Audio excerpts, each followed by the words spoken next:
मैं कुछ क्षण एकांत में अपने भाइयों और मित्रों के साथ रहना चाहता हूं। जो आज्ञा महाराज।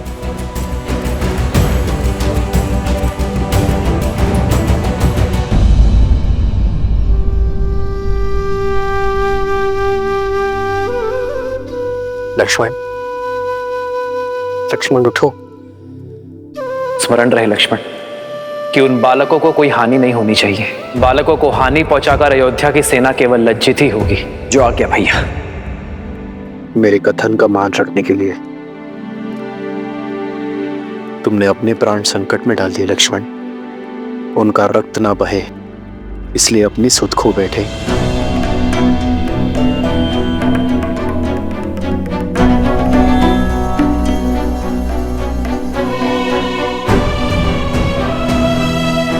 शत्रुघ्न,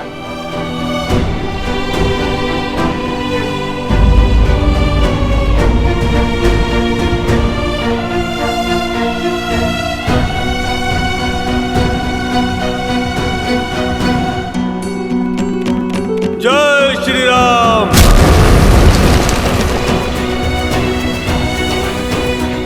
अपने भाई के पापों को पीछे छोड़ आपकी शरण में आया हूं प्रभु, मुझे स्वीकार कीजिए प्रभु। विभीषण,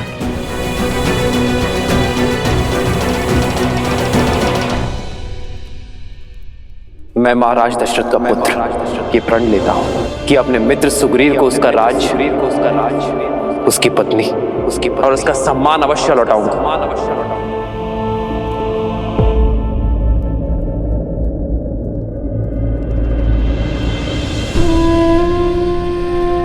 भरत, भरत मेरे भाई, उठो भरत, तुम्हारे राम भैया आए हैं। जाओ भरत, बिना किसी बंधन के जाओ। चाहे अब उन दो बालकों को जो दंड देना पड़े दो, और अयोध्या का अश्वमेध यज्ञ पूर्ण करवाओ। स्मरण रहे, माता कहती है, धैर्यम सर्वत्र साधनम। भाग्य भी साथ साधने वालों का साथ देता है। कल हम पुनः श्री राम के समक्ष जाकर उनका सामना करेंगे। किंतु सत्य तो ये भी है ना भैया, यदि आज सूर्यास्त नहीं हुआ होता तो हम जीवित नहीं होते। नहीं भैया, मैं भयभीत नहीं हूँ, मृत्यु का भय नहीं है मुझे। मैं तो केवल ये बात सोचकर व्यथित हूँ कि यदि आज हमें कुछ हो जाता तो माता का क्या होता। उन्होंने अपना पूरा जीवन अकेले बिता दिया, हमारे होने के आभास के साथ निकाल दिया, किंतु शेष जीवन किसके सहारे बिताती।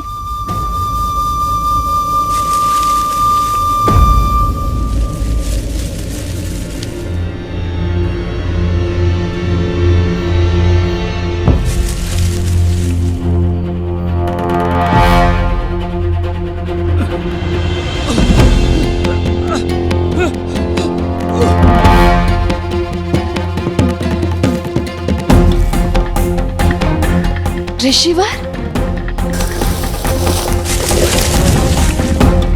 ऋषिवर, क्या हुआ आपको? उठिए।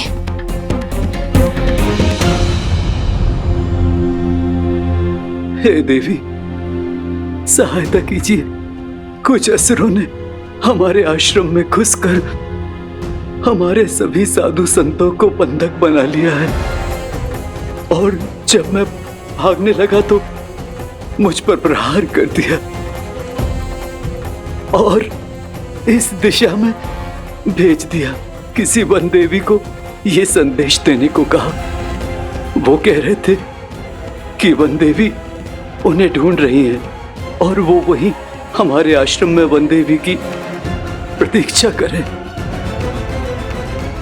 मुझसे और नहीं चला जा रहा था, शरीर घायल हो गया था, शरीर से रक्त बह रहा था, मैं यहीं झाड़ियों में गिर गया। हे देवी, आप ये संदेश उस वन देवी तक पहुंचा दीजिए। आप हमारे आश्रम को बचा लीजिए। अपने उचित व्यक्ति से ही सहायता मांगी है ऋषिवर। मैं ही हूं वन देवी और मैं ही उन असुरों को ढूंढ रही हूं। आपके आश्रम और आश्रम वासियों को मैं बचाऊंगी। आप यहीं रुकिए, तब तक मैं उन दुष्टों को दंड देकर आती हूँ। अपने भाइयों को कष्ट में देखकर मेरा मन पीड़ा से भर जाता है। उठो भरत। भरत, तुम्हारे राम भैया आए हैं। भरत उठो। भरत। लक्ष्मण, लक्ष्मण तुम तो उठो। लक्ष्मण। शत्रुघ्न। मित्र, मित्र उठो। विभीषण, देखिए ना मैं आ गया हूं। आप सब मेरे आदेश का निरादर क्यों कर रहे हैं?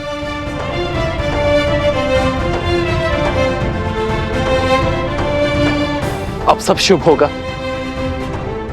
तुम्हारे सम्मान को क्षति पहुंचाने वाले उद्दंडियों को दंड अवश्य मिलेगा। बस आप सब अपने नेत्र खोलिए, मुझसे बातें कीजिए। जितनी पीड़ा में आप सब हैं, उससे अधिक पीड़ा मैं उन्हें दूंगा।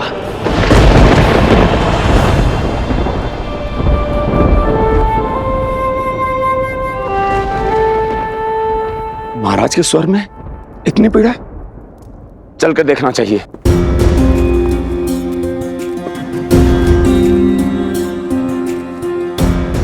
वैद्यराज, आप तो इतने दिनों से इनका उपचार कर रहे हैं, तो फिर ये ठीक क्यों नहीं हो रहे हैं? ऐसी कौन सी औषधि है जो उपलब्ध नहीं है? आप मुझे बताइए, मैं वो औषधि लेकर आऊंगा। आप बस इन्हें स्वस्थ कर दीजिए वैद्यराज। मेरे भाइयों, मेरे मित्रों को स्वस्थ कर दीजिए। महाराज, जिन अस्त्रों का वार इन पर हुआ है वो असामान्य अस्त्र है। हम उन्हीं अस्त्रों की काट खोज रहे हैं। इनकी सुध लौटाने के लिए हमें तनिक और समय चाहिए।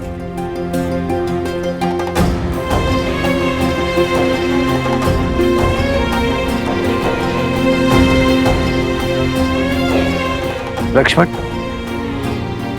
लक्ष्मण, लक्ष्मण, लक्ष्मण।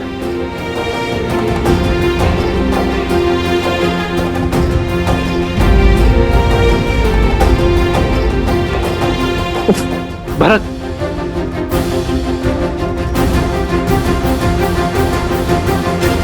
वैद्यराज भरत को देखिए।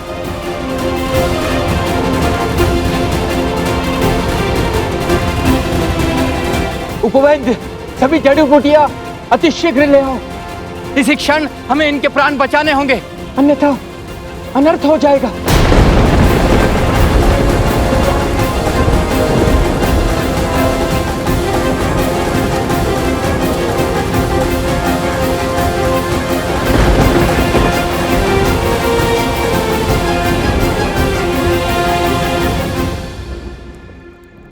हम माता के पास जाकर उन्हें सब सत्य बता देंगे। ये हमारे जीवन के अंतिम क्षण भी हो सकते हैं। कल सूर्योदय के साथ कुछ भी घट सकता है। ऐसे में माता को हर बात बताकर आगे बढ़ना उचित होगा। अपने पुत्रों का निर्णय जानना माता का अधिकार है। हाँ भैया, हम माता को अपना निर्णय ही नहीं, अपने मन की हर मंशा के बारे में बताना चाहिए। हम क्या कर रहे हैं, क्यों कर रहे हैं, हमारा उद्देश्य क्या है, उन्हें सब पता चलना चाहिए।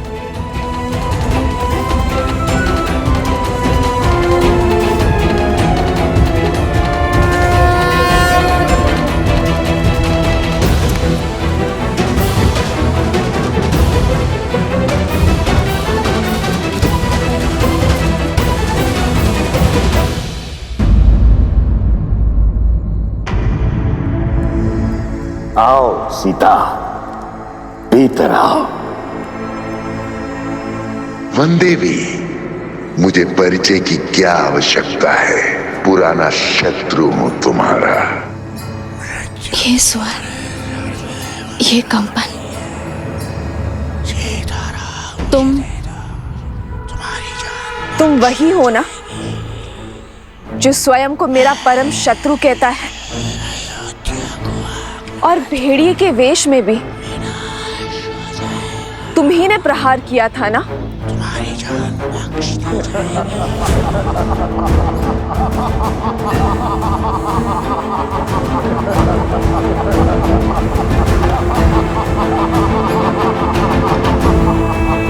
अद्भुत सौंदर्य के साथ साथ चतुर भी हो। वो संदेह, वो प्रश्न जो तुम्हें यहां खींच के लाया है, उनके उत्तर पाने का समय आ गया है। आओ, पग आगे बढ़ाओ, आश्रम के भीतर आओ सीता।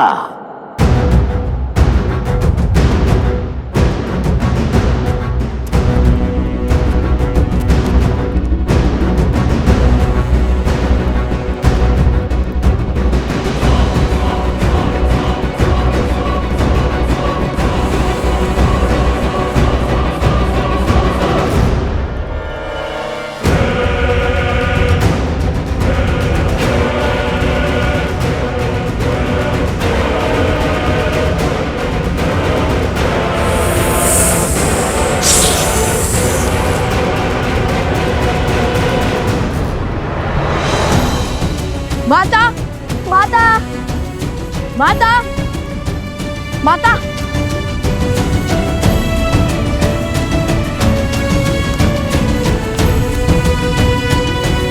माता, माता, माता गई कहाँ? गुरु माँ को भी कुछ नहीं पता, और ना ही कुमुद में दीदी को। ऐसे बिना किसी को बताए माता का चले जाना स्वाभाविक तो नहीं है। माता, आप वहाँ हैं क्या? भैया, आप माता को वहाँ देखिए, मैं यहाँ देखता हूँ।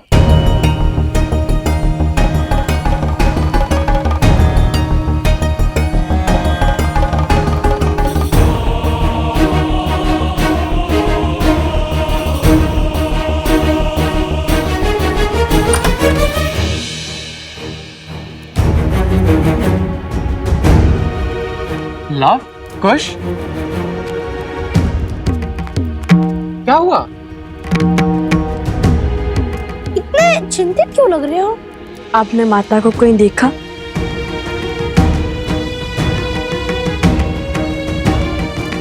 वनदेवी का तो संदेह से कुछ पता ही नहीं है। आश्रम से बाहर निकली थी, भैया ने देखा था, तब से लौटी ही नहीं। क्या? माता संध्या से ही नहीं लौटी?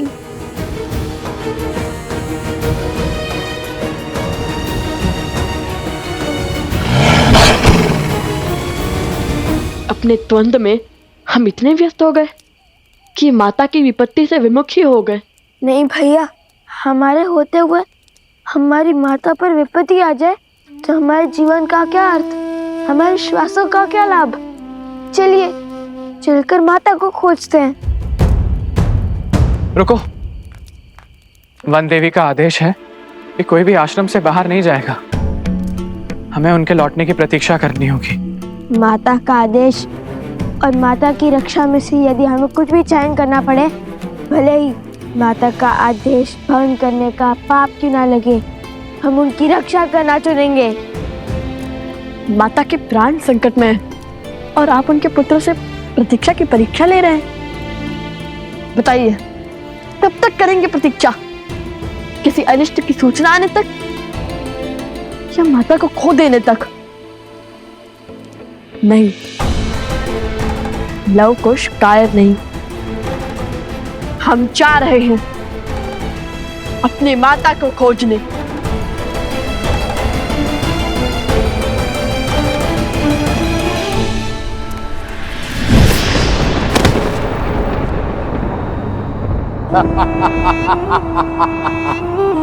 ये कैसी माया है? मेरी तनिक सी माया को नहीं पहचान पा रही हो सीता, तो मुझे क्या पहचानोगी? ये वही माया है जिसका उपयोग वर्षों से तुम्हारे परिवार के विरुद्ध करता आया हूं मैं। अब इसी माया से तुम्हारे पुत्रों के हाथों तुम्हारे पति के प्राण लेने हैं मुझे। बहुत पुराना प्रतिशोध पूर्ण करना है तुमसे। अपना बल दिखाने का प्रयास मत करना, अन्यथा एक चुटकी बजाते ही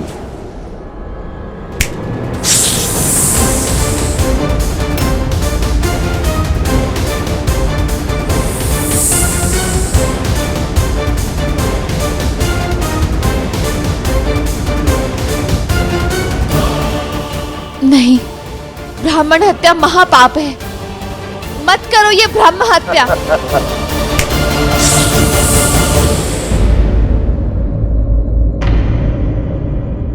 अभी भी मुझे पाप पुण्य का भेद समझा रही हो।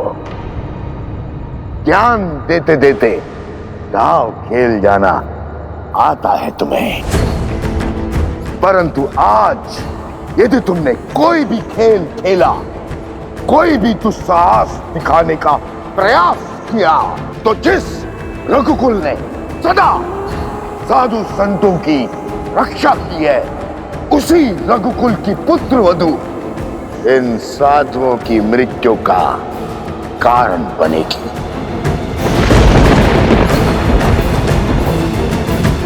इनके वध की साधन बनेगी और साक्षी भी। दसों दिशाएं कांपने लगी थी। स्मरण रहे, पाप केवल तब तक संभल पाता है जब तक पुण्य शीश नहीं उठाता। धर्म की शक्ति के आगे अधर्म को नतमस्तक होना ही पड़ता है, जैसे श्री राम के आगे रावण को अपने घुटने टेकने ही पड़े थे।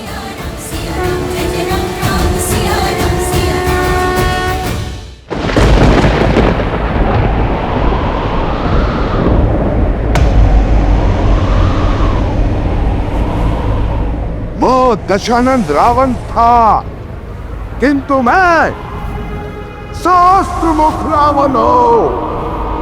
सहस्त्रमुख रावण।